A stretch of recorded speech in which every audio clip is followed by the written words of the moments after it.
everybody, welcome to Elseworlds Exchange, Classic Edition. I'm Sal. I'm Joel, back again. Tag team, back again. We're going to be talking about action figures today. This is a Joel idea, so if it tanks, blame Joel. But no, for real, I'm excited because I love action figures. Or so rather, I did. You know, it's less changed since I, crossed 20. Yeah, there comes a point, and it truly is one of those sad moments of growing up, and I'm pretty sure a lot of our fans can relate to this. It's when you lose that imagination to play with action figures. Like, there used to be a point where you could have, amazing sagas take place between your action figures, and then one day, it's just gone. It's just over. And I've actually, there's a episode of Back Issues that I think is coming up where I talk about, the phenomenon of reaching a limit. I likened it to, I think I cut it, but I likened it to serial killers, and it's like, stay with me now, because I had a friend who was really, weirdly obsessed with serial killers, and one of the things that he shared with me, not that he was a serial killer, but just really into it, that in his research he discovered that, serial killers who are not found, the ones that they don't actually catch, they don't, Zodiac and shit, right, the ones that they don't catch usually aren't caught because they stopped killing, and they were really good at it.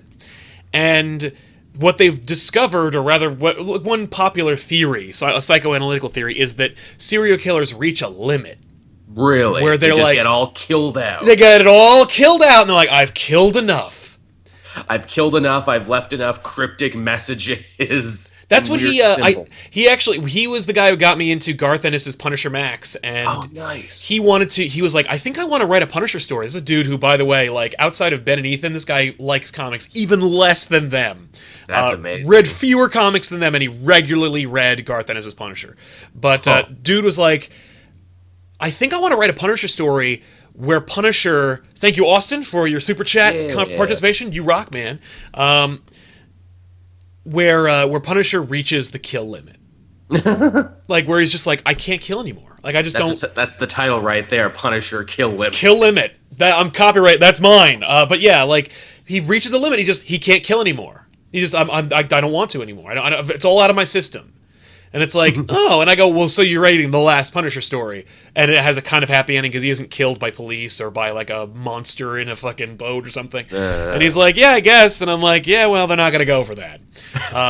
You would need to be like how Stella got her groove back. It would be how Frank got his murder boner back. How he learned to enjoy murder again. Yeah, and really what you do is you just do a story about human trafficking or something where he's just like, these people have to die. Which always sets him off. That Slaver story is still probably one of the most hardcore books ever written. You know what? You know what would set him back on you would do this whole story where he reaches the limit, and then you launch the story where the dude exhumes the bodies of his family and then pees on them. Oh, yeah. And you have that last page image of Frank just that look on his face is so freaking amazing, because otherwise it just looks like a frowny dude, but because it's Frank, it's like, oh my god. There's the shit they never do in the movies, but I hope they eventually tell that story on Netflix, because it's that guy is like Nicky something. He wasn't even a supervillain. He's just some dick. Mafioso. Yeah, he was just a random dick, exhumes the bodies of Frank's family, desecrates them, and then puts it on the internet. Yep. And then they just show it on TV, and they're like, holy crap, I would not want to be Frank Castle right now. Yeah, you just called down the thunder, sir. Yeah. But anyway, so like Frank Castle hasn't, or like most serial killers, I reached an action figure limit. But there was a time when I was all about action figures. So, Joel, let's get into it, because I'm sure you were like me, and you dug the shit out of it. It was just I sure did. And by the way, because Marvel was run by toy men in the 90s, yep, we had, I think, Marvel publishes 50 stories a month, but I feel like I've probably written more Marvel stories with Toy Biz action figures than the entire publishing line of Marvel Comics history. Let me tell you about one of the greatest Christmas gifts I ever received, and I can still see the commercial in my head right now, because that was another big part of action figures. The commercials that were like mini, 30-second movies.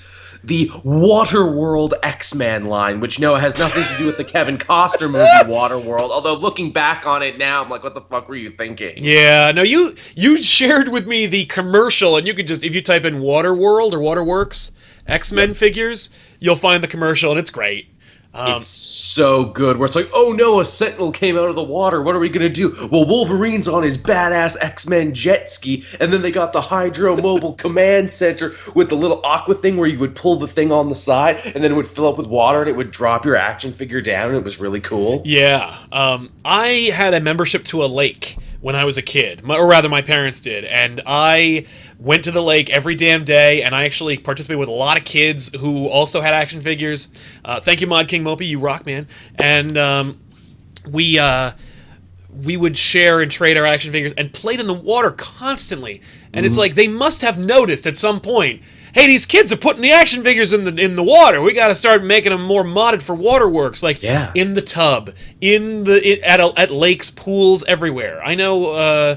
Every action figure I've ever owned has been submerged in some significant body of water. But the worst thing you could do... G.I. Joe did it first with their Scuba Steves and all those other types. Yeah. Oh, yeah. I mean, like, even proto, like, G.I. Joe, like, when they were dolls, had, like, aqua, scuba versions of them, and you could put the aqua assault gear. Yeah, I mean, like, they know, like, because, you're trying to distract your kid and making them like, yeah, it's rubber ducky logic, as Sam Anderson says. Like, it's just, you're trying to get your kid clean, and if he's using his hands doing this, you can wash them and then get them the hell to bed. But yeah, action figures were a huge part of my life, almost more so than comics at some point or another. Like, just, and by the way, do you have this phenomenon when you go to cons or anything like that, where you see an action figure that either you always wanted or that you used to have, and you just go like, and you have this moment where you're like, I have to get that? Constantly, yes. When we were at Seattle, I was looking through the $10 action figures, and they had, like, the Toy Biz Cable. Oh. I think it was, like, Cable who came with Bone Crusher. And I'm like, oh, man, I played with this dude all the time. Oh, my God, I'm pretty sure this guy's still in my mom's basement somewhere. Yep. And then I'm just like, should I spend $10 for Cable, a toy that I had all these years ago? No, I'll just leave that memory there. But in the back of my mind, I'm like, maybe I'll come back in 15 minutes. Yeah. Oh no, I was at East Coast Comic-Con. This old couple had just stacks of Toy Biz and like the old school Marvel figures with like. Okay, so Toy Biz made these old Marvel action figures. They looked horrible, and they had like really stiff Captain America, really stiff. Punisher. They had a Spider-Man who had like ball bearings in every joint so that he could he could be superposable. I had that one. Me too. They also had the other Spider-Man action figure where he had a straight arm, and there was he was doing the web swinging thing, and he had like a spider tracer at the end, and you could like make him web line by running a string through his arm. Similarly, it's just they were so crappy, but because you had nothing, your imagination made them even more awesome. Absolutely. Thank you, Tetsuo, for your participation in this. Tetsuo! Kaneda! But yeah, man, like this old couple had a whole bunch of them, and one that I never got because it was always hard to find was the Human Torch. Loved the Human Torch. I thought he was the closer in accuracy the action figures got, the better in my mind. And I always wanted that Human Torch because a couple of my friends had Human Torches, but I could never find them. Because my participation with action figures was always... In my neck of the woods, there was a store. It was called the Bradleys. They don't have Bradleys no more, but Bradleys was a department store. I don't know where you got your action figures, Joel, but like... My parents hated going to toy stores. So did they? I learned to go to department stores because my mom loved going to department stores, and she was the home buddy. So she took me when she was like going to get like supplies or clothes. And I'd be like, I'm going to the action figure section, and then go into the Bradleys, which I think is a lower end department store. It's kind of like a Caldor. Right. But they always had like this huge wing of action figures: Ninja Turtles, Ghostbusters, nice. Toy Biz, Marvel, and DC Superpowers came right before my time. I missed the DC Superpowers era, but I loved them, and I would get them in like garage sales. Nice. So yeah, let's talk about some of these because I just touched on like a million different variations. Because your Waterworks one is an interesting thing because so they made Toy Biz. Toy Biz and Marvel have a really funny and dicey and disgusting history because Avi Arad surely do. Avi Arad, producer of Spider-Man movies and ruiner of Marvel, was in charge of Toy Biz. Thank you, Tetsuo. His company. And yeah, it was his company. And he encouraged Marvel to create more and new and various mutants to turn into action figures. Didn't he coin the term Toynetics? I think he might have, or at least he was around at the same time of it. Incidentally, by the way, you know who else was a toy man who worked directly with Avi Arad was Ike Perlmutter. That's right, he was. So, it's funny, actually, I have an old Wizard magazine where there's in a very small article, it just says, Avi Arad and co-partner in Toy Biz, Ike Perlmutter, have now become, like, president of Marvel, like, Incorporated. And I'm like, this is it! This is my Save the Clock Tower moment! If I go back in time, and I go to the writing of this article, I can stop it from happening! Except then, like, we wouldn't have bitchin' action figures! That's true. It's a real sad trade-off, isn't it, that some of your most beloved childhood memories and most favorite pieces of plastic were created by these people with nothing but darkness in their hearts. Yeah! Like, yes, beautiful money!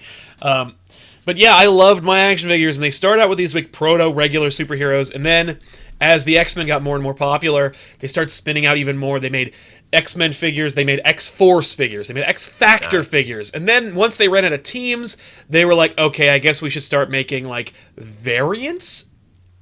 And so they started making like Waterworks action figures and like projectile launching action figures. Yep.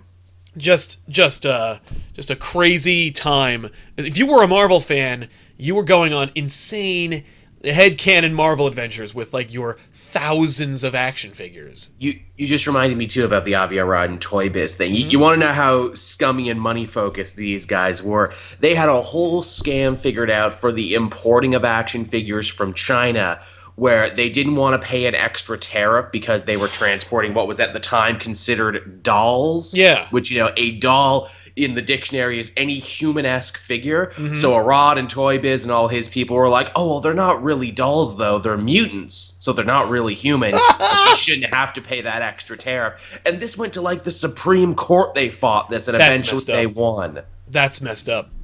It's even funnier because it's like, well, isn't the whole idea of mutants in the comics that they strive to, you know, be human and we're no different from the rest of humanity? Not as far as Arad and that tariff is concerned. Humans. So I can save myself $1. Not fucking humans. It's even funnier, though, because he actually got that expanded to other characters. So the Human Torch and Spider-Man, as far as Arad was concerned for this, were not considered humans. Right. God damn it.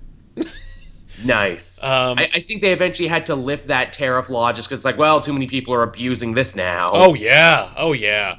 Plus, like, it's just, at this point, what do you... At some point, you just go, all right, well, there's too much money to be had. We're going to wrap that up. But what were some of the stores that you got your action figures from, and what were some of your earliest memories with action figures? It's not around anymore, but Zellers here in Canada, they sold out to Target, then Target friggin' shit the bed here in Canada, so they're not here anymore. Damn. But yeah, Zellers was the one I really remember, because again, it was like a department store. It was a Canadian answer to a department store, very similar to you whenever my mom would do shit. It's like, okay, off to the action figure section then, and you're right.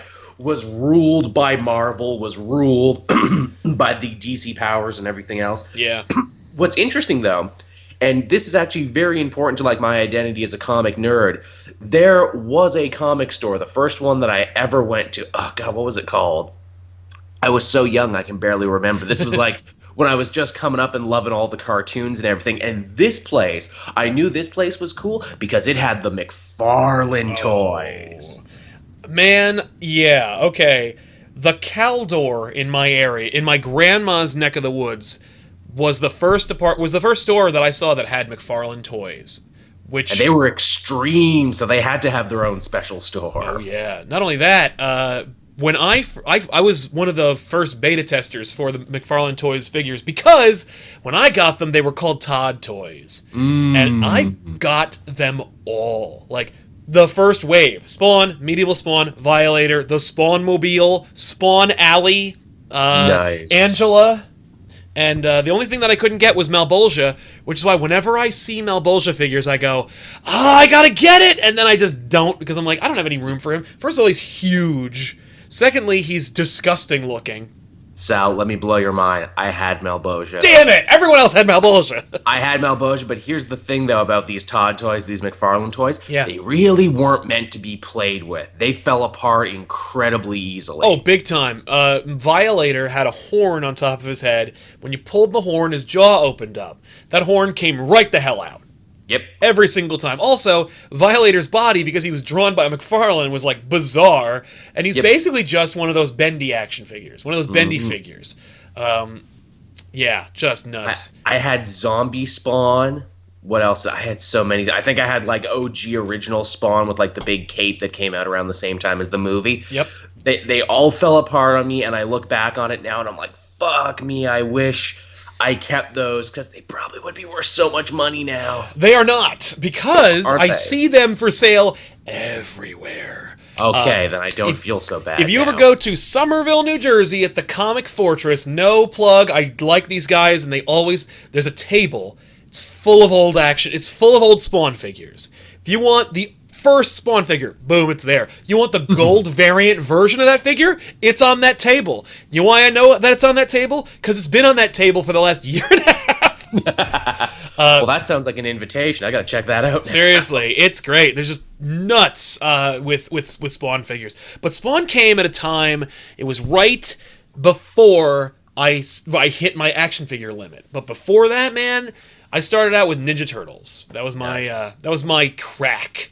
Was Ninja Turtles figures. And there was more than enough variants and everything to keep you coming back. Detective Donnie, Slam Dunk, Michelangelo. The sports variants when they were really Beret, running Raph.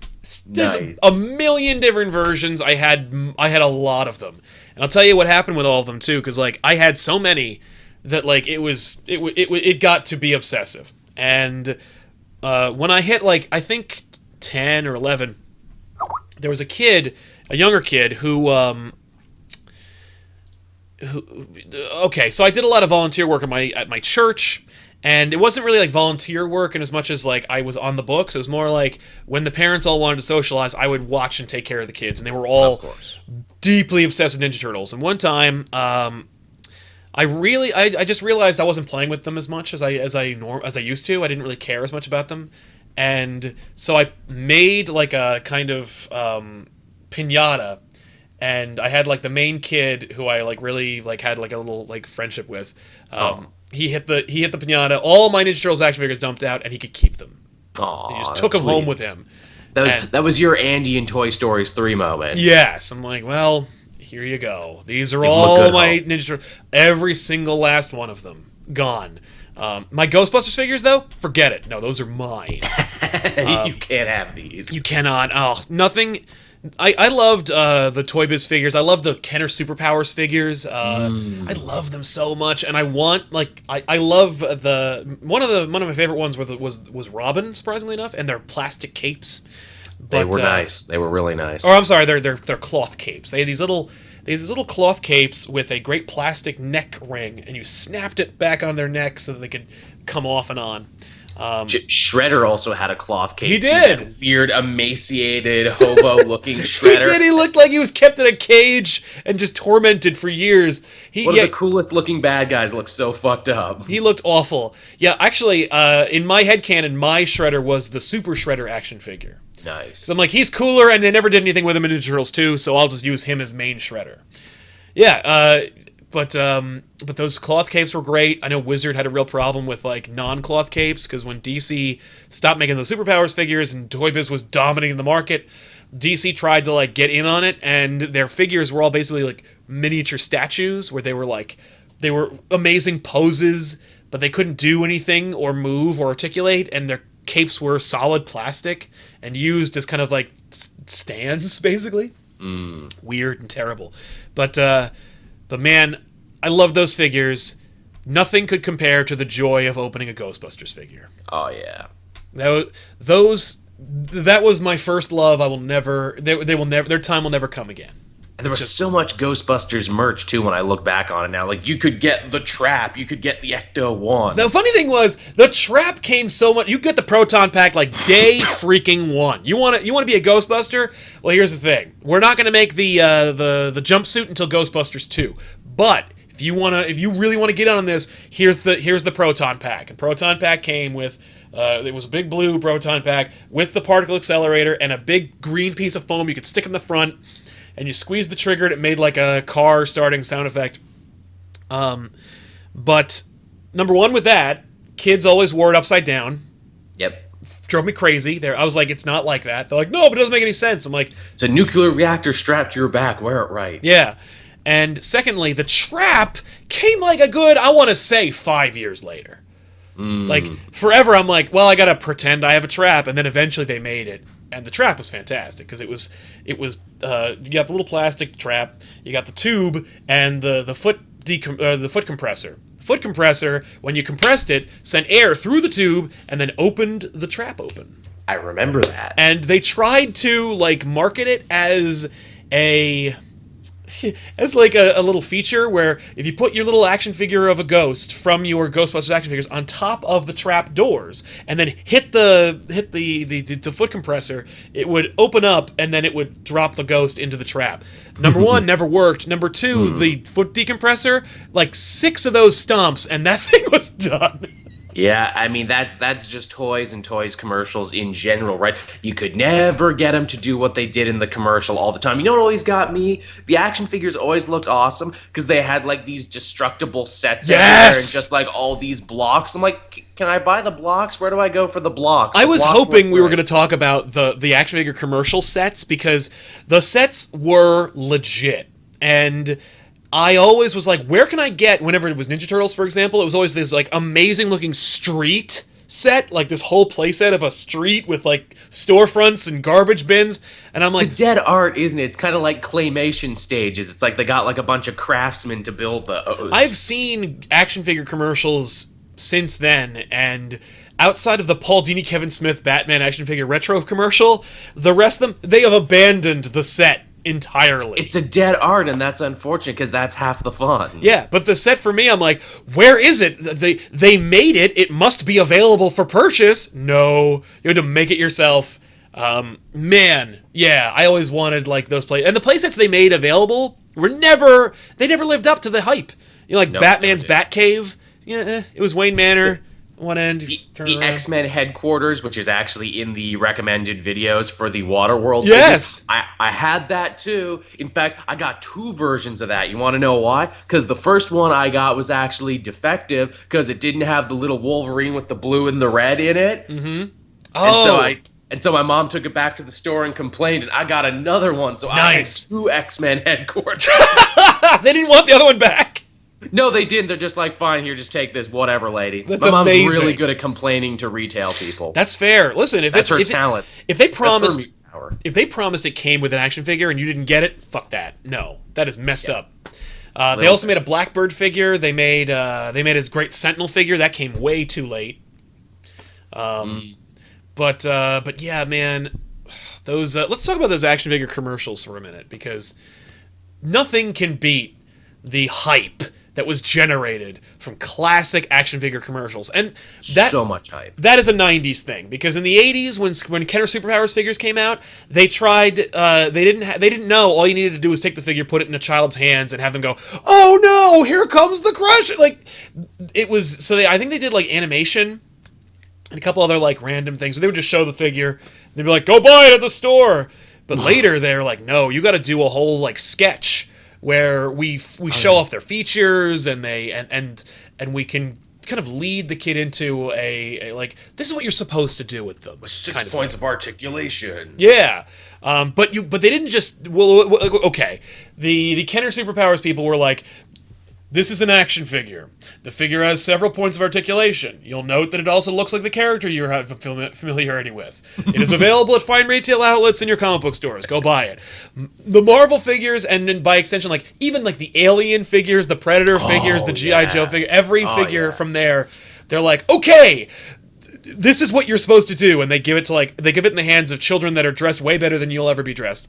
They sure were. They go into either like a jungle habitat that you'll never have, or an amazingly crafted like Hollywood set made specifically for your figures, and then they were like, here's what you do, and you're like, oh no, Magneto's attacking the city! Well, don't worry, Wolverine's got his adamantium claws, and we haven't thought that Magneto would rip them out yet, so that's a okay attack. That story's coming, kids. Yeah, stay tuned for Wolverine with adamantium ripping out of flesh action.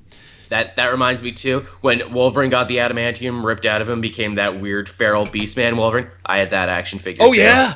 And by the way, like, that's the thing, is that if you wanted, like, current figures, if you wanted figures that were like the comics you were reading, they made them, but they made them in, like, a weird variant thing. Like, if you ever wanted a female action figure, you were shit out of luck. They didn't make those things. Or if they did, they made really, really few of them. The Toy Biz one, they had, like, She-Hulk, they had Invisible Woman, a couple others. And, I got a Storm from McDonald's, and I felt really happy that I got that Storm. Because I had a Storm, it's just too. like, I'm not going to get him anywhere else. No, they made a Storm where if you pulled the tab in the back, the lightning bolt in her chest, like, glowed. That was the one. Yeah, and it's like... It. Yep, that was it. And I'm like, great. If you get her in water, it's destroyed. Same thing with Magneto, where it's like, if you click the thing on the back of Magneto, sparks shoot out of this little block in his chest. Unless you get it in water, and then it's destroyed. Hey, kids, be sure to play with Sparky Magneto next to the oily rat. Pardon me. I had to sneeze. And unlike Ethan, I'm not just going to say to you, I'm going to sneeze, and then just... and then not sneeze. It's literally an episode of Back Issues. We're in the middle of a story, and then Ethan just turns and goes, I'm going to sneeze. Did nothing. And then didn't. And I'm like, thanks. Way to tease us with the sneeze, man. So funny and so weird, I kept it in the episode. Nice. I'm like, no, it's going in. But that's always the best stuff. It's like, I'm not cutting this, I hope you know. Right, exactly. But with female action figures, like, later down the line, they realized that people needed female action figures. Because, especially with the X-Men, every second new character was a girl. It's like half the team. Yeah. Which is kind of progressive when you think about it, like how the Avengers have one person, she has no powers, or the Justice League has one person and she's the only one, and the X-Men, you could literally have a whole team of X-Men with just women. They have. Yeah, they have, and it didn't last, which is frustrating. But yeah, like if you wanted a female action figure down the line, they were like, okay, well, we'll risk it if we couch it in like a weird kind of like variant version. You know, like if you want a Black Cat figure, you had to get like the Spider-Man monster movie collection version where it's like you could get Venom the Madness and Black Cat, and there was just this weird wave where they would like throw in a female character. Or remember Aqua Venom? Aqua Venom, exactly. But if you took all that shit off, you got like comic book accurate Venom. Like that's where they hid your comic book accurate figures under the guise of all of these enhancements and additions. I had a 4-pack that was just that. It was like a weird future Scarlet Spider, an Aqua Venom, like some weird Hydro version of Spider-Man. Yep. And then, like, I think Silver Sable was in there, too. Yeah. Exile State Comics said they made Age of Apocalypse figures. Like, yes, they did. And the Apocalypse, they made 3 Apocalypse figures from my recollection. One was the worst, and it was the first one, where he's the same size as everybody else, and he looks like a doofus. And his enhancement powers were he could get bigger. But how can he get bigger if that's how big he is? Well, you pull his arms and legs, and then little shoots between. Like, he looks like he's being drawn and quartered or stretched. But that was a growth enhancement. Then the next one was a more comic accurate one with a big A belt buckle, and he looked a little bit cooler. Then the Age of Apocalypse one was even bigger, and he had weird like Macho Man Randy Savage like ribbons all over him. Nice. But in that run, you could get Blink, you could get Apocalypse, just amazing. But by that time, I think around Age of Apocalypse and Spawn, you know, I got my Spawn figures, I played with those, and then I was like, all right, well, like the next wave came out. I remember my comic book retailer was like, hey, they're making this new Spawn figure. It's Spawn 10 or something like that, I remember. But it was Spawn, and he had a cape that, like, telescoped in. And when you pushed his skull on his belt buckle, it flapped out, and it was like a figure where it's like spawns this big, and his cape was this wide. Just like it is. Yeah, and I'm like, that's cool, I guess. I remember being like, that's cool, I guess. And he took that to mean, oh, I'll reserve it for you, and you have to buy it. So Ouch. I got it, and I was like, thanks. And he's somewhere in the basement of my parents' house. The only figure that... No, that's not true. Because then McFarlane started making Movie Maniacs figures. And my enjoyment of... My love of action figures could be preserved by being carried over into... no, I'm not buying action figures. I'm getting mini statues of movies I like. There you go. And then I'd create dioramas where it's like the T-800 fighting Snake Plissken with Norman Bates and the Scream Killer. Like, like, okay. Sounds good to me. Yeah. And then eventually I reached the limit and I was like, all right, I gotta stop. I don't care about any of this anymore. And it just all went into a trunk and it's all in my parents' house. Nice. But, yeah. Talking about commercials there, you know, I'm sure, I know you weren't into it, but of course I was into it. Those Power Rangers action figures commercials, man, where the toys were so powerful, the commercials would end with the kid literally getting blown up and being covered in ash and explosive residue. Yeah, and for reference, by the way, these figures were the most basic, so, you know, like, they were lame. I mean, I hate to say it because, like, I had friends I knew kids who had them, and, like, there's Tommy, right? But if you push a button, his head flips back, and then he becomes the Green Ranger. Those were the first ones. Then they had the ones that were, you know, bigger. They were the 6 inches. Yes. They were closer to die cast, closer to dolls. They were a little bigger. For me, though, it was all about the Zords, because the Zords were the fucking coolest, and they were the most expensive. That's where they made most of their money.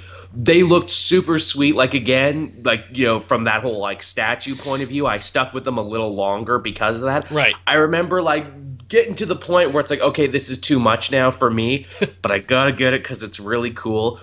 Time Force had the Quantosaurus Megazord, which was like a big, giant-ass dragon with tank guns on it. But you got, like, your own little morpher thing that was like a remote control. Oh, that's cool. You could RC it around, and then you could press a button and it would transform when you told it to. That's nuts. Like, see, they never did any more like that. And I'm like, that was such a good idea. Why did you never do more of those? It's probably prohibitively expensive to make. Oh, certainly. Man, you know, the Zord figures were the fodder for comedians at that time. I remember, like, every comedian, armchair comedian, or, like, fun dad would make this damn joke about these freaking Power Rangers figures where they're like, I can't distinguish between them, you know, like, so, no, Dad, you got the wrong one. I wanted the green one. Like, it's just a piece of plastic, and they're all in the same shape. It's like, they're dinosaurs. If you don't know the difference between a pterodactyl dinosaur and a fucking Tyrannosaurus dinosaur, I can't help you. But it's not my fault. Like, that's not the failing of the action figure companies. That's the failing of you not knowing colors and shapes. Like, screw you. It's funny, too, you know, looking back on it now, the other big problem with the Zords is that to make it just right, they give you the little sticker decals you have to put on to, like, make them look truly accurate. Yeah, which is impossible. Thanks. It's impossible. They would always peel. They would always bunch up. Yep. And it really upsets me, but it's also really awesome. Now you can buy special, awesome die-cast versions of all your favorite Megazords from all the eras past, and they look 100% accurate, and they're all statue quality. And every time I see them on Amazon or on eBay, I get a little itch, and I'm like, no, you don't. You're a big boy now, Joel. You don't. Where will you put that? That's the thing is that, okay, so we had this obsession with action figures. We loved playing with our figures. We loved, and not just because they were fun and you could use your imagination and all that. That's like 80%, but there's also this really significant 20% that was, I like seeing the things I find interesting or care about or my fiction realized in physical form. I like seeing them physically there. And no matter how cool these action figures were or how much they matter to you as a child, in today's world, not only do they look a little bit like cheap or old, but they've made current versions of them that rival even, like, screen accuracy. Yep. Like, now, if I want to see, like, my imagination of Spider-Man looking cool in and operating in physical space will never be rivaled or will always be beaten by a way more bitchin' statue or current action figure or a Hot Toys collectible. You beat me to it. Hot Toys is like, hey, nerds, we know you're older now and have money. How would you like an amazingly photo-accurate version of the thing you like? You know what's destroying me is New York Comic Con last year, Ben and I fucking freaked out because I don't remember if it was Hot Toys. I feel like it must have been made screen-accurate original Ninja Turtles movie figures. And they had like smaller ones, and they had the huge ones, and they both versions looked like you just reached into the movie and pulled them out. Just unbelievable. The texturing, the coloring, the accuracy, it's just unfreaking fathomably good. And I want them so badly. And the other day I was at a FYE, believe it or not, and they had Donatello, and it was this freaking big. And there's a NECA, and they're so great, but it's like over $100, and it's Donatello, and it's a freak. And at the end of the day, it's a giant Donatello. Yeah, it's like, where would you put it? It's like, well, I could put it on my mantelpiece if I really wanted. Yeah. But, I mean, geez, you'd be getting some weird looks from the pizza guy. Well, or the pizza guy will be like, hey, it's our #1 all-time seller. But like that too, he'd be really. So true story. So I signed for a package the other day, and of course, it's early in the morning. I'm wearing my robe, which is a Captain America robe. Naturally. Because what else would it be, right? I got it for work, okay? I signed for the package, and I'm still half away. Yeah, whatever. And he's like, the delivery guy laughs a little at me. He's like, oh, I didn't know Captain America lived in this building. And I'm like, it's for work. But before I could finish that, hey, I'm a comic book YouTuber guy, he chuckles and goes, oh, I'm sure, and then leaves. And I'm like, hey, come back, fucking UPS, man. I gotta finish telling my story. God damn it. Wow. Thank you for perpetuating this negativity, you fucking jackass. The hilarious thing is that what he was delivering to me was a book from DC Fan Channel I had to review early. I was going to open it up in front of him and be like, no, see, look, this is my job. They sent this to me early. Yeah, I have to play with this, man. Come on. Yeah, come on, Jesus. And then I'm like, why do I care what the UPS man thinks about me? Right, fuck you. You're delivering UPS packages, you dick. Yeah, Don't give me a hard time. You're wearing shorts and it's cold out.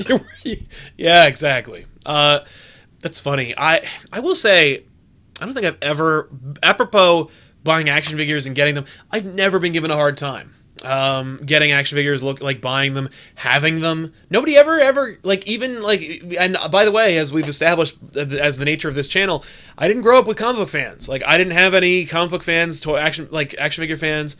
All my friends did other things, and none of them were like, you're lame. Like, never made fun of me, never gave me a hard time about it. And I gotta say, that's a rarity. I feel much the same way. Yeah, it's kind of amazing. I will say, I did almost convert a friend of mine because he was really big into a show called Exo Squad. And, oh, yes. And they had amazing action figures. The Exo Squad figures were phenomenal. First of all, they looked great. Second of all, they were incredibly intricate and very, very well crafted. Third of all, they were all usable. You know, like if you saw a missile, you could shoot it. If you saw a cage or some aspect, you could open it. Like, you could swap out characters. It was just, and he loved those. But I think it was because, like, the dude is now in, like, he's been in the video game industry for a long time. And, like, he makes, like, models, 3D models of things. So, like, clearly that spoke to his sensibility of, like, I want to make the alien's power loader real. Or at the very least, I want to be able to manipulate it in a virtual space. And I mean, really, video games are just toys, very expensive digital toys. Exactly. But yeah, like, just incredible, that world and that life, action figures, man. I can't believe we've talked this long about it and we haven't talked about Transformers. You know what's funny? When I was a kid, I didn't really get into the Transformers. Neither did I. Here's the weird thing. I came in super late. I had way more Beast Wars than I had Transformers. If ever it was going to get you in, Beast Wars was a great show. Especially if you were a kid during that time and you watched the X-Men animated series, then Beast Wars was the same fucking thing because it was about very colorful characters capable of great power, doing ineffectual things, and basically dealing with interpersonal drama. It was a soap opera. I wish I still had it. I had the purple T-Rex Megatron that you turn around and you do all the stuff, and I could never transform it all the way because I was a dumb kid. I didn't know how it freaking worked. you know, I've heard some people complain because they've made, like, Transformers easier to transform now than they used to be. Yeah.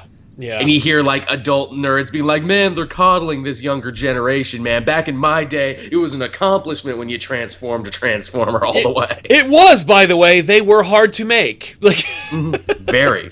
And that might have been a big deterrent for me. It was why I didn't like Transformers figures. I was just like, it's hard to transform them. As the chat is quick to remind me, no, Joel, it was called Beasties. Yes, it was called Beasties in Canada, because that was a weird thing for Canadian Couldn't say kids. wars.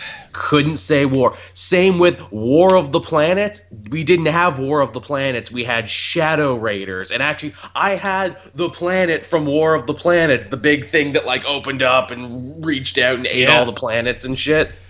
That's cool. That was a cool piece. I wish I kept that. Ooh, I had like the ridiculously huge Galactus with like the thing and everything. Oh yeah, like, drill thing. I really wanted it, but by the time that came out, I was like, no, I'm done. I'm out. It was stupid bulky. I could never put it anywhere. No, and like I've never seen a Galactus that wasn't totally broken. Yeah. Where the side helmet thingies weren't broken off, or he wasn't missing his planet drilling device or whatever. Never seen a Galactus. For this one, it was little slits you had to put it, and they were poorly made, and the slits fell out, and you never found them again. That's it. Yeah, did you have Teenage Mutant Hero Turtles in Canada? Pardon? That was a UK thing. We were allowed ninja over Okay, here. you could have ninjas. All right, I think we've established this before, but I had to ask because like the Ninja Turtles Hero Turtles thing is a contributing factor to the Mandela effect. It's hilarious. And yeah, weird.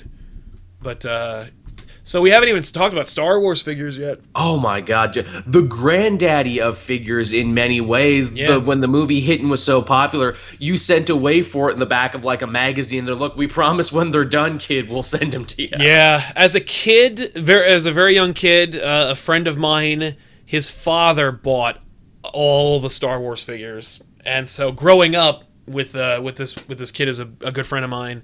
I had access to all the original action figures of Star Wars and vehicles like the original AT-ST and the original Millennium Falcon, and they were big. They were big. They were functional. They were pretty screen accurate and just great, like just delightful. I loved Star Wars action figures, and when they made the re-releases, when Kenner Superpowers figures came out, yes, I didn't really care for them. I thought they were weird and bulky, but you know. But I bought them anyway. Like I got Boba Fett because I was like, I love Boba Fett because he's who doesn't want the boba? Yeah, who doesn't love the Fett man? He doesn't do anything and he gets eaten by a giant sand vagina. Like who doesn't want? But he looks so cool. He looks so cool. He doesn't do anything. Like who doesn't love Boba Fett? I regret to say, and this was like right near the end for me, I regret to say I had quite a few prequel figures because they had the big rollout of figures like buy your figures now before you see the movie. Oh yeah, they were trying to sell that shit early on.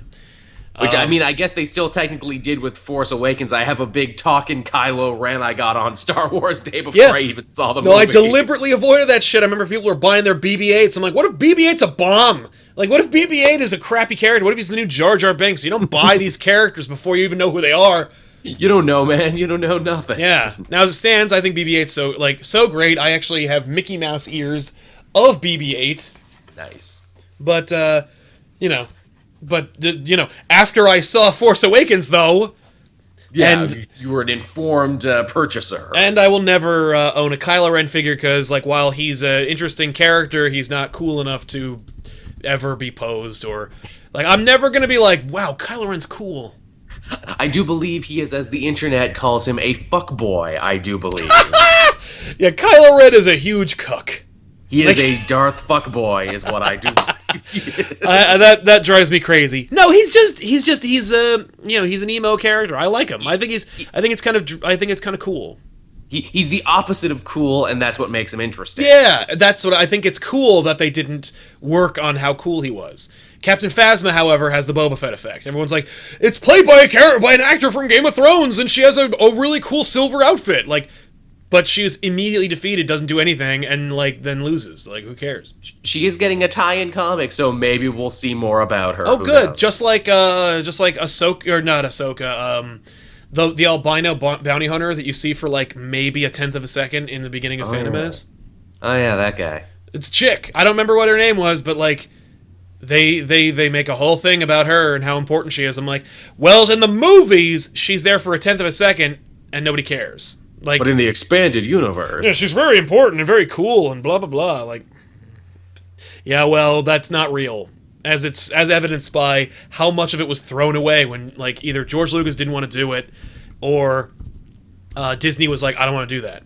Asajj Ventress, thank you. There you go. Oh yeah, that's right. She got like a book to finish her off. Oh, and she yeah. had a whole big long thing from the Clone Wars to everything else. Both Clone Wars, the Gendy ones and the later ones. Yeah. I do have some Rebels figures from Rebels just because they were like really cheap one Christmas, and I'm like, hey, you know what? I'll put Ezra and Kanan up on the mantle because why not? Yeah. Somebody needs to help mainly me. because I'm just like, hey, Star Wars is good again. This was like when the show was going, but before the new movie. And I'm like, you know what? Let me enjoy these two things that I like about Star Wars. Yeah, Rebels is a good show. It is. Okay, because we're talking about action figures, I just want to address, there are some action figures that existed, and I used to know the name of them, so I'm going to throw this out to the chat because I need to know. There was a like a first run action figure line, came out in the 80s. They had a tie-in comic book, or at least they were going to be a comic book, but they only got like the first run out, and they like rode things, and they had a great like a synonymous name, like it was a double entendre, and they were really ornate and interesting, and they had like a huge like castle type play set, and I've seen these. I've seen these things at toy conventions, and I'm like, what the fuck are these things? Are you talking like Dragon Riders? No, it's not Dragon Riders, but it's like Dragon Riders. Okay, because there was Dragon Riders for boys, and then Deke, the same company, made Sky Dancers for girls. Yes. And it was like they would play them both back to back, which was actually kind of a cool idea. Yeah, they're like that, but they're very specifically something else, and I can't remember. Maybe it was Insectoids. I want to say it's that. I'll take a look. Boy. Yeah, I remember Insectoids. But I don't think it's Insectoids. Do you remember Inhumanoids? I do remember Inhumanoids, yeah. Inhumanoids were huge. Well, like, it's funny. It reminds me of all the like after what's it called? No, it's not Insectoids. When Ninja Turtles hit, and everyone was like, "Oh, you want like anthropomorphic teenage super characters? How about Biker Mice from Mars?" Or yes. or the what's it called? The Moo Mesa ones, Cowboys of Moo Mesa. Oh god, that's a deep one. Street Sharks. Street Sharks, great figures, by the way. I had two Street Sharks. I think I had Slamoo, and I can't remember the other one. Andrew Stewart got it. It's Sectors. Sectors, yeah. Sectors. Okay, first of all, everything about Sectors was great. Okay, because number one, the T was a sword in Sectors. 2, they were these great He-Man-esque action figures. 3, they all ride giant insects, but the insects were gloves you put on. Oh. That had so it was a black glove with a plastic mold, distinctly different insect. Yes, I'm looking at them now. Yeah. With a saddle, and then you put them on, and you could like ride them around, and they came with their own action figures. In Sectors, so there's this great convention. If you ever get to Jersey and you come out in November or June, come to ToyCon. We do videos with them every once in a while. ToyCon is unfreaking it is the biggest nostalgia, like. It's the closest thing to going back in time you'll ever get. And it's so great, and every time I go, and the first time I went, I saw Sectors. And I'm like, I pride myself in having a lot of information about like pop culture and like the thing. I was very aware of all the shit that was available for sale when I was a kid. Of course. But I missed Sectors, and I'm like, but that thing looks amazing. And I've never heard of it. And sure enough, like they were like, here's this big thing, and then it just died. But they made some Sectors, and so they're kind of available. But just captured my imagination. I was always really impressed with them, and I was like, man, when they made those, they must have thought like we have destroyed Master of the Universe. We have destroyed Transformers because it's a killer. Yeah, Sectors is the next big thing, and it is not. I think. The way I knew about Sectors was because Seth Green made fun of it on Robot Chicken. Did he really? Yes, he did. That's great. It was like a little 5-minute thing where they're like riding around. And it's like, man, sure is great to be a sector. And like they gave the rich backstory of the sectors, and then they ran into like one of those lights that kills bugs. Oh yeah, a bug zapper. A bug zapper. There you go. It's like, aha, see, you're great, but you're still riding dumbass bugs. That's amazing. Yeah, if I can defeat you with a can of Raid. I want to say Marvel actually was working with them, and Marvel was publishing this. Was going to start doing Sector comics. I believe it. Because Marvel was doing everything back then. Marvel was publishing every comic. Beavis and Butthead, Transformers, Star Wars. Marvel had the license. Trust me. Like the chat there, Silverhawks. I remember Silverhawks having an amazing theme song. They did. I hated Silverhawks. I hated the show. I hated the figures. I did not like Silverhawks. I don't know why. I loved the theme, and they roped me in for the show just because wings of silver, souls of steel, Silverhawks. Nice. I was always you know why it's a great one? Because it has a fucking guitar riff in there. You gotta have the guitar. No, I think we've talked about theme songs before, but the fact that's that gotta be a show in and of itself. As long as your show had a killer theme, you guaranteed at least 10 minutes of viewing time. Because there are a lot of shows that I was like, this show is garbage, and I watched it because it had a killer theme. Heathcliff, that song will still get stuck in my head. Heathcliff is garbage. Just a complete rip-off of Garfield, who in and of itself is a corporate whore. Fuck Heathcliff. But that theme song is fantastic. Sure is. But yeah, the theme songs... Silverhawks, same deal. Defenders of the Earth, terrible show, great theme. Yep. Yeah, but anyway. Bionic 6. As long as it was like a power ballad, yeah. I'm in. They are a family and a rip-off of the Fantastic Four and X-Men simultaneously. Thank you. That's off my new album. You can buy that soon off. Joel sings The Forgotten. I sure do. And I don't think anyone will sue me because I don't think anyone actually has the rights to Bionic 6 or cares. Yeah, so that's, all right, any other action figures we need to talk about before we wrap up? Because we got to cover as much as we can. Gargoyles. Okay, I love Gargoyles. Didn't they have, not a lot? They didn't. They were very, very slim in them. You could get Goliath, you could get Demona, which I had. Yep. You could get Xanatos, but Xanatos came with all of his armor. Yeah, only with the armor. Only with the armor, which of course the armor would all fucking fall out and you would lose the whole goddamn thing, which I know I did because they were all tiny, tiny parts. But yes, I had Xanatos, I had Demona, I had Brooklyn, and those were the only 3 I had. Although it's funny, one of my friends actually also had a Brooklyn that he didn't want anymore and was getting rid of it, so I had 2 Brooklyns. Nice. Yeah. Do all sorts of crazy clone capers with my 2 Brooklyns. It's sad because, Gargoyles should have really taken off, and they just... It really should have. Just you see all those great designs and shit from, future episodes. Why didn't they all become great toys? Yeah. And so, like I said, in the world today, you can get amazing figures. You can get, I can finally have a Hudson from Aliens action figure. I can finally get, screen-accurate Ghostbusters figures. And yet, which is, I don't know. It's over. It's funny, you mentioned the Aliens thing there. It's funny. Aliens, Toxic Avenger, Robocop, all R-rated movies that kids shouldn't have been allowed to see that had awesome toy lines for kids. Terminator 2 as well. Terminator made a Play-Doh Fun Factory Skynet Terminator manufacturing plant where it came with a couple of endoskeletons, and you got pink fleshy Play-Doh. You put it in the mold. You'd press it. You'd make a Terminator. You'd make a naked Arnold, and then you'd be like, "Oh no, he's getting shot!" And then rip flesh off of him to reveal the Terminator underneath. Who is that for? What sicko is that for? What future serial killer, to bring it full circle, is that for? Yeah.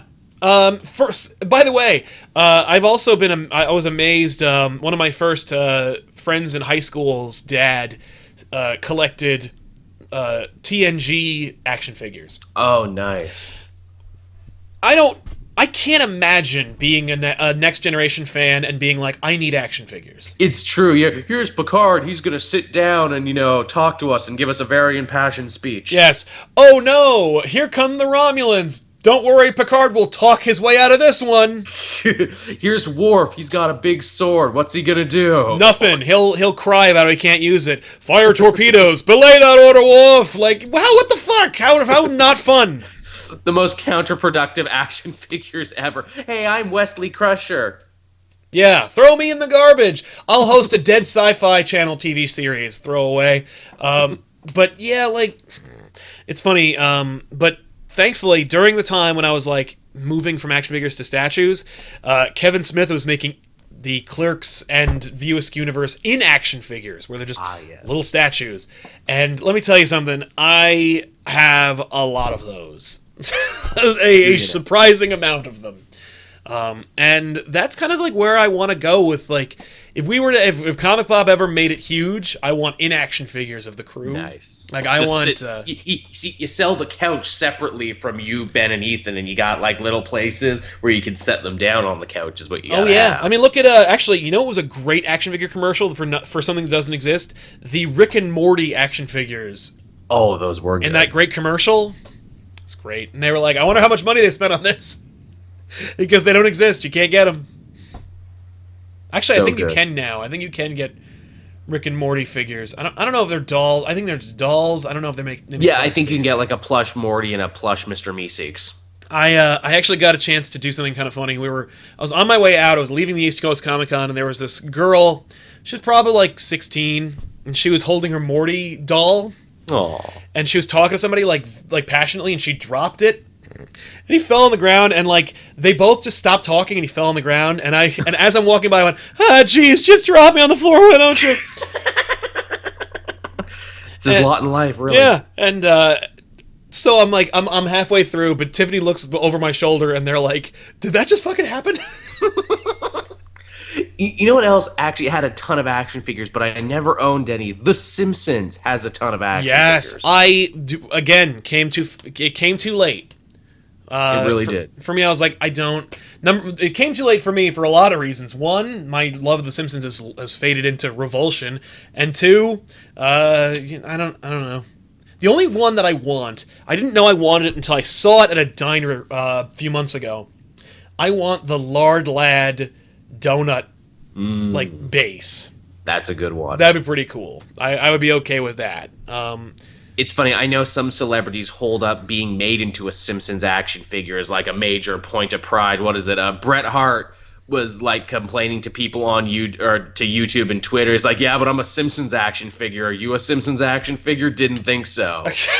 Well, good for you, man. Thanks, Brett. Man, Brett's really sour in his old age. He has a podcast. I can't listen to it because it's just him complaining for an hour every week. Oh, I can't imagine what that's like. Yeah, man, everything used to be good. Then my brother died, and I got kicked in the head. My niece and nephew aren't being used right. Everything sucks. It's hell being Brett. Cool. Thanks for having us tune in, man. Thanks for bumming me out, Bret Hart. Why don't you try and sell me something? Bumming out with Bret Hart. That's the show. Yeah. They see somebody who's just like, Jesus Christ, man, shut up. Elric also reminded me, just really quick, The Tick had action figures. Yes, I had them. They were really good. Arthur flapped, like the wings flapped in the back. Tick, he bounced or something. It was just, but I had them all, and most of them are gone. But at ToyCon, somebody had all of them in their original packaging. Nice. And I was like, no. I don't think I can buy it. I don't think I can get all these. Again, space, and like they'll sit there for a while, and then like the third time they fall down, I'll be like, son of a bitch, get the hell out of here. Yeah. But we'll see. Jawin made a very nice set out of all of his action figures. Maybe I've seen his set. Maybe if Comic Pop ever is able to branch out, get a set, maybe like build out, we can we can have that. That's kind of what I've been doing with the bust banks. I try and make a thing of getting like a new bust bank at every con I go to because it's a nice souvenir of decent size and it looks good in the background of stuff. Would you consider a bust bank a toy, or is it a decoration, or is it a little of both? I mean, like, it's a display piece. A bust bank is more... I think a bust bank is closer to a statue than it is a toy. Yeah. What about Funkos? Where do you stand on Funkos? I hate them. I know you do. That's unless someone went through painstaking effort to recreate the ComicPOP crew, like people have, I hate them. Those look great. Yeah. Or if they're like... They made the... Funko made those the plastic ones, and... They also have, and I hate them, but they do have the plushy kind, and they look a little better. There's a little bit better craftsmanship, and I like those a little better. But you should chat with my buddy Devin from high school, who's always held camera for me for events and everything when I couldn't do it myself. He also hates Funkos. What did he say? He said they're the Beanie Baby of this generation. Oh yeah, they're okay. So here's the thing. Here's why I hate Funkos, and Ethan will back me up on this one as well. Number one, they're really, really cheap. Number two, they're really, really poorly made. Number three, there's no thought or effort that's put into their design. Number four, they look kind of shitty. Like, they don't look like the thing you want. Number five, they're made to manipulate you into buying them by cornering every market, by cornering every piece of fandom and interest. There's Pulp Fiction Funkos. I like Big Lebowski. Oh, look, it's something that if I project my memory of the Big Lebowski onto this figure, it will look more like the dude. But the fact is, it doesn't look like the dude. And they don't look like anything. They look like the same thing with shit slapped on top of them through a machine. Like, I'm sorry, they're very, very cheap, they're very, very poor, and they don't look good. And the fact is, most people keep them in their boxes. Yep. I'm going to take this huge... Because every store you go into is a wall made... Like an igloo made of Funko Pop boxes, right? It's true. Like, even the game stores now are just Funko shops. So I'll just get that wall and then make a wall of my own in my house. Because they're never going to take them out of the box. If you do, at least then you're taking an effort. You're being like, I want this thing. I don't want the display piece. And then you just put them in a stack. And it's basically like, no GameStop, I want to store all of your plastic at my house. Like, that's basically what it's like for me. It's funny, I have several Funko Pops, anyone who's seen my set when I film stuff for Comics Mac and everything. I did not pay for a single one of those. They were all either given to me or were in a box of something or something like that. There is one Funko Pop we have that we bought, and it was the original costume Doctor Strange, and it was because like he looked a little like they put a lot of like he's got a lot of stuff that makes him look like Doctor Strange, and the fact that he's a bobblehead, which is kind of fun, but like there was no really decent Doctor Strange statue that we could get that was affordable / easy to transport without having to worry about it falling down. Right. You know, now there is a PVC Doctor Strange figure that looks amazing, and he will replace that Funko Pop figure. Get knocked off the wall. But yeah, like if you go all in on Funko Pops and you're a merchant, like I'm afraid you're gonna have there's gonna be a Simpsons joke about you. Look, I got Alf Pogs. Remember Alf? He's back in Pog form. Funko form. Yeah, hey, remember Alf? I guarantee there's an Alf Funko Pop. Like that's the thing. There's one for everything, and there's no effort put into them. It's like as someone in the chat says, at least you could throw Beanie Babies at people. Yeah, you could throw a Funko Pop at somebody, but like you'll get an assault charge. Ow! Assault with a deadly Funko. Yeah, no. At the end of the day, Funko Pops are not action figures. They're not. Speaking about throwing toys, this just reminded me, and maybe I've told it elsewhere. One of my dearest friends from low school, Austin, he works at the Ren Fair now professionally. He has like a massive scar on like his lip from here to here, and for the longest time, I'm like, what the fuck is up with that scar, man? And I finally asked him one day. He's like, oh, my older sister threw a Polly Pocket at me one time, and it clamped down. I'm like, really? I'd tell them something cooler happened, maybe. Right, he's like, well, I like you, I told you the fake story. Yeah, really. Be like, yeah, you know, I was fighting a bear with a machine gun. There's like two of them. And you should see the bear, though. Okay, somebody turned me on to the the Square Enix Doctor Strange figure, which I think Tiffany has seen and wants. But yes, that thing looks awesome. So yeah, we'll probably get that too.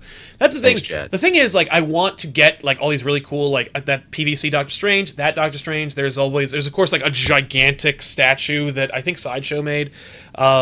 There's a lot of great statues. I don't want it to look like it's the Doctor Strange show with all the Doctor Strange stuff you could possibly find. Like, you got to mix it up, guys. We do also have a great 1602 Doctor Strange statue as well. Nice. But yeah, gang, that's the show. Action figures, man. I love them.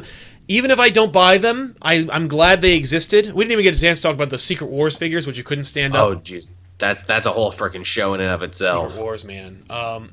But yeah, like, I love them. And every time I see them, it makes me feel a little. It makes me smile. I feel good inside. Even though they are just molded pieces of plastic that are meant to trick my parents into spending their disposable income on me.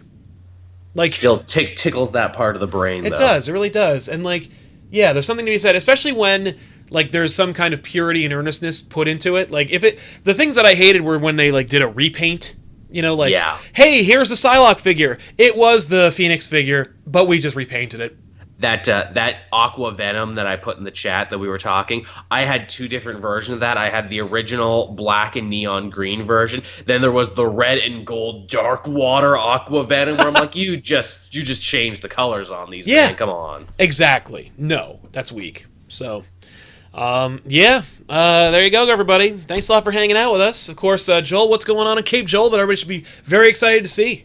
Well, if you head on over to my channel right now, Matt and I did a little streaming of Injustice Sunday night. We kind of did like a hybrid where it's like, let's try and do a regular show and talk about news, but let's also have a couple Injustice matches in there. Yeah. We were pretty evenly matched overall, and I think that turned out pretty good. I discovered a great way to make my PlayStation Eye camera work better: move my couch closer to the camera. So I did that, and it works much better now. That's a good idea.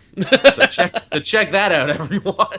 Seriously, watch it. Well, in a couple hours, we will be dropping a very special episode of Back Issues where we're going to talk about the J. Michael Straczynski creator of Babylon 5 run on Thor with a very special guest. So make sure to check that out. It's going to be really fun.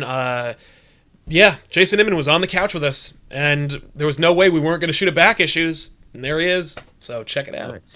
Nice. Yeah, so now I have the distinction of having pretty much everybody. Like, we had Benny and Rob in an episode, Kraven's Last Hunt. We had Joel with Terminator versus Robocop. Yep. And we got Jason Inman on Thor. It's pretty great. You've collected pretty much everyone. We are your action figures that you have collected. That's right. Yeah, I know, it's fun. Got the whole set. I'm looking forward to hopefully like diversifying a little more. We'll see. But check it out, everybody. See you guys next week with another episode of Elseworlds Exchange. And of course, if you're listening to this on iTunes, thank you so much for subscribing. Tell your friends. Make sure to get everybody on board. We'll see you guys next time. I'm Sal. I'm Joel. So long. Bye-bye.